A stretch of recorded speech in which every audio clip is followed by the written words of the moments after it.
Imagine que temos aqui um mestre ascenso que a gente tem mais afinidade, a nossa egrégora, o time de luz que trabalha conosco, etc. Aí muda o jogo, ou seja, eu vou para um outro planeta, de uma outra dimensão, começar do zero um outro processo.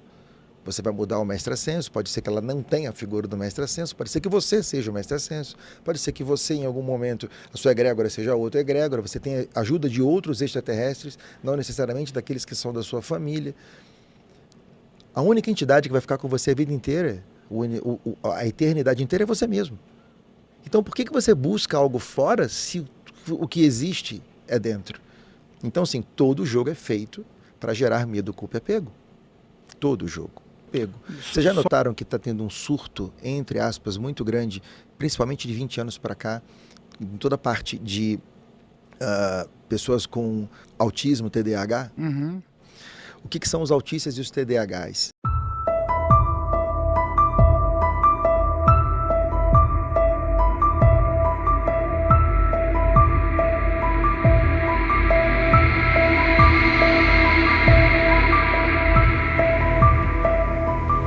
E a gente tenta trazer todas essas informações da forma mais amorosa possível. Porque a única maneira que a gente tem de vencer isso é através do amor. Se nós tivéssemos o drive, o foco desses seres, a gente não precisaria nem de 50% da população. 10% da população com o drive que esses seres têm, acabava com a Matrix sozinho. Ninguém tem. Não tem ser humano hoje, o volume de ser humano hoje, para fazer no mínimo 10% com esse mesmo drive. Porque qual é o drive dos caras? O drive dos caras é: eu faço o que precisa ser feito, independentemente do que aconteça. Por que o jogo não acaba? Porque quem tem poder para fazer não faz. E as pessoas acham que a culpa é da confederação. Eu recebo mensagens das pessoas dizendo assim: Léo, eu não entendo como a confederação permite que isso aconteça. Mas a gente não permite. A gente não pode influenciar no livre-arbítrio. Isso é uma regra universal. Todo o universo tem livre-arbítrio. Esses seres, por exemplo, por que eles não obrigam a gente a voltar?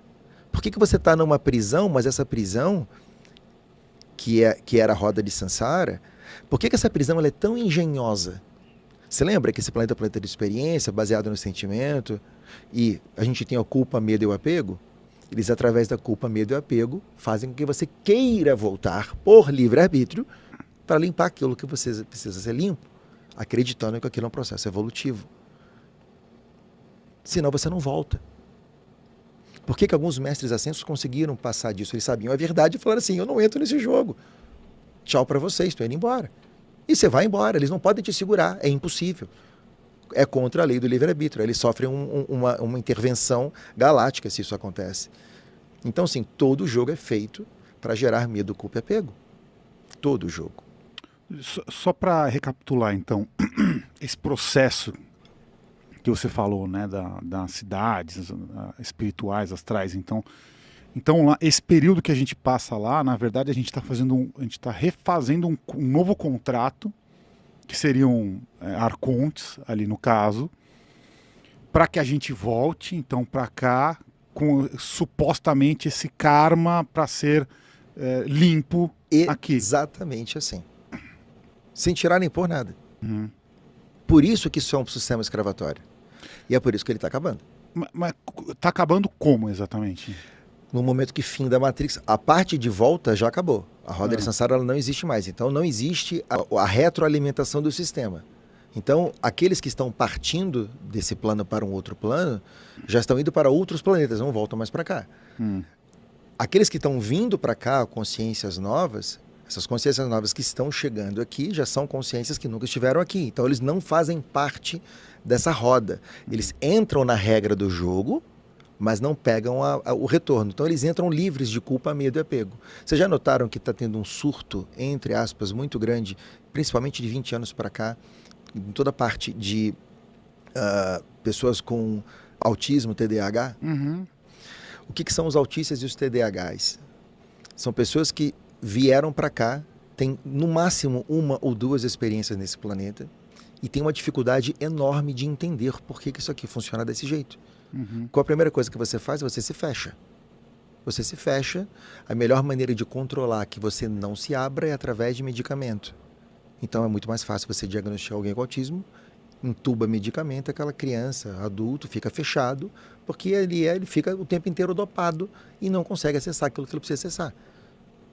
E assim, não é 100% dos casos, mas é mais de 90% dos casos. Porque é a maneira que eles têm de controlar. Lembrem-se, se 2 dos planetas que estão recebendo os humanos têm os mesmos gerentes, eles querem o quê? Povoar aqueles planetas. Por isso que eles aumentam, entre aspas, a colheita do lado deles. Eu detesto essa expressão, que é uma expressão de cunho religioso, mas assim, eles querem aumentar essa colheita do lado deles porque eles querem povoar o planeta deles. Porque eles se alimentam dessa energia. Então eles vão fazer de tudo para investir nisso. Como é que eles fazem para investir nisso? Vocês já ouviram falar que a Coca-Cola pega 25% do orçamento dela e gasta com marketing, mesmo sendo o refrigerante mais vendido do mundo. Isso é uma verdade dentro da Coca-Cola. No caso do governo oculto, 75% do investimento de marketing deles são com pessoas de 0 a 20 anos de idade. Por quê? Eles precisam botar essas pessoas adormecidas. Olha as dancinhas do TikTok, olha as letras de música, olha as frequências daquilo que está acontecendo, os desenhos animados. É tudo feito para o controle. Por quê? Eu estrago aquele que vai formar a nova Terra. O processo é bruto, realmente bruto. Mas qual que é o movimento, então, que está acontecendo na Terra em si? Então, porque antes a gente tinha aquele processo cíclico, né? Uhum. Então, morte, renascimento, aquela coisa toda. Uhum. Então, a pessoa vai lá no nosso lar, escreve o contratinho de novo, daí fica voltando, fica indo e voltando. Ok. Então, agora está tendo, então, a gente chama de esse esvaziamento, então. Então, a Terra está se esvaziando dessas almas, digamos, com mais experiência aqui. Uhum. E aí, mas a Terra não vai ficar vazia. Então, tá vindo almas novas. Consciências novas. Com, digamos, sem experiência na Terra. Exatamente isso. Tá, então, ela tá tendo uma migração. Então, as que têm muita experiência na Terra estão indo para esses outros 7 planetas e tá vindo consciências novas. Isso, vamos lá, para facilitar bem. O universo é eterna expansão. Ou seja, existe uma fábrica de almas que no nosso quadrante da galáxia é no Sol central e ela não para de produzir almas. Conforme as almas vão fazendo a sua evolução, elas vão passando para outros planetas e continuando o processo evolutivo. As almas novas precisam de planetas novos. Planetas de terceira dimensão para começar o processo. Então, é como se a gente remanejasse o estoque de almas novas, em vez de remanejar para esses planetas de terceira dimensão, esses 7 planetas de terceira dimensão que estão recebendo, eu paro de enviar essas consciências para lá e envio 100% desse fluxo para a Terra.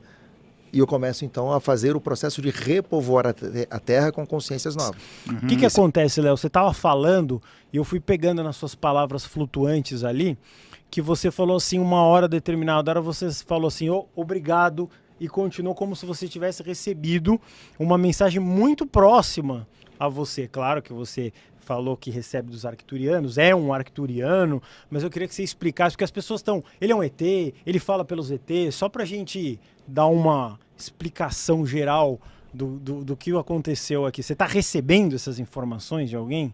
Eu nunca estou sozinho. Eu estou sempre com uma egrégora. Essa egrégora varia de tamanho. Nesse momento, nós estamos aqui juntos em 9. Sou eu e mais 8 arcturianos. São eles que permitem que aquilo que eu precise passar seja passado. Tá. E na hora que eles falam passe, eu passo. Se eles falam pare, eu paro imediatamente. Então, assim, eu estou aqui a serviço.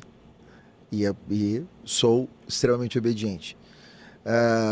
Eu sou um comandante, professor e mestre em Arcturus e habito a 9ª dimensão, mas nesse avatar eu estou aqui na 3ª dimensão. Então, assim, não faz a menor diferença. Muitas pessoas acham, eu vejo muito isso até nas minhas consultas, muitas pessoas perguntam assim, mas Léo, como é que eu faço para descobrir a minha origem? É uma pergunta que todo mundo faz.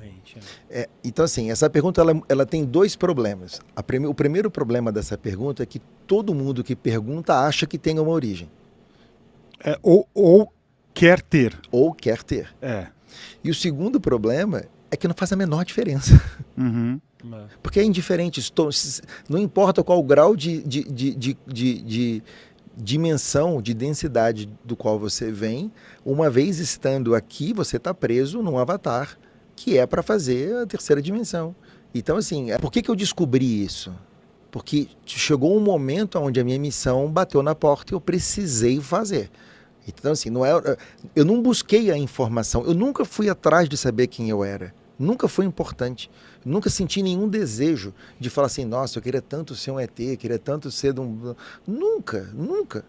Mas, quando a informação chegou, ela chegou porque ela teve um propósito, uma razão muito forte para que aquilo acontecesse. Porque o que acontece? Para você que é semente estelar e não sabe, cuidado. Porque, assim, muitas das vezes, nós buscamos a informação. 2022, 2023 e 2024 são anos regados pela desinformação, e às vezes a gente sabe uma informação errada, porque assim, existem duas maneiras da pessoa que não é desse planeta ser identificada. É a origem galáctica e a impressão galáctica. O que é a origem galáctica? É a primeira vez que aquela consciência tomou uma forma física. E o que é a impressão galáctica? É o último planeta que aquela pessoa veio antes de vir para cá. Geralmente é a energia mais forte. Então, muitas pessoas enxergam a impressão e acham que a impressão é a origem.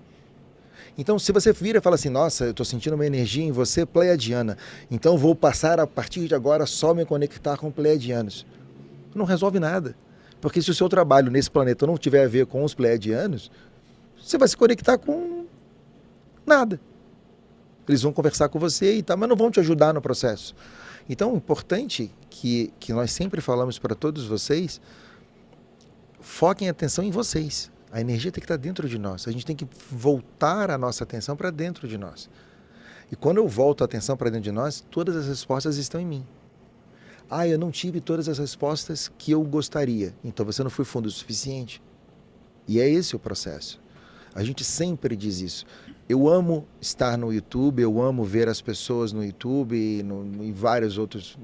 Mas de todo o processo, se a gente tiver um único recado para dar para todos aqueles que estão nos escutando, voltem a atenção para dentro de vocês. Sempre. Nós gostamos de dizer o seguinte. Imagine que temos aqui um mestre ascenso que a gente tem mais afinidade, a nossa egrégora, o time de luz que trabalha conosco, etc. Aí muda o jogo, ou seja, eu vou para um outro planeta, de uma outra dimensão, começar do zero um outro processo. Você vai mudar o mestre ascenso, pode ser que ela não tenha a figura do mestre ascenso, pode ser que você seja o mestre ascenso, pode ser que você, em algum momento, a sua egrégora seja outra egrégora, você tenha ajuda de outros extraterrestres, não necessariamente daqueles que são da sua família. A única entidade que vai ficar com você a vida inteira, a eternidade inteira, é você mesmo. Então, por que você busca algo fora se o que existe é dentro? E o que é a retomada do poder pessoal, se não confiar no externo mais do que no interno? O poder pessoal é isso. O poder pessoal é achar que a opinião do outro conta mais do que a sua própria. Achar que a verdade do outro é mais importante do que a sua verdade. E esse é o ponto. Esse é o ponto exato que a gente precisa entender no jogo, no processo.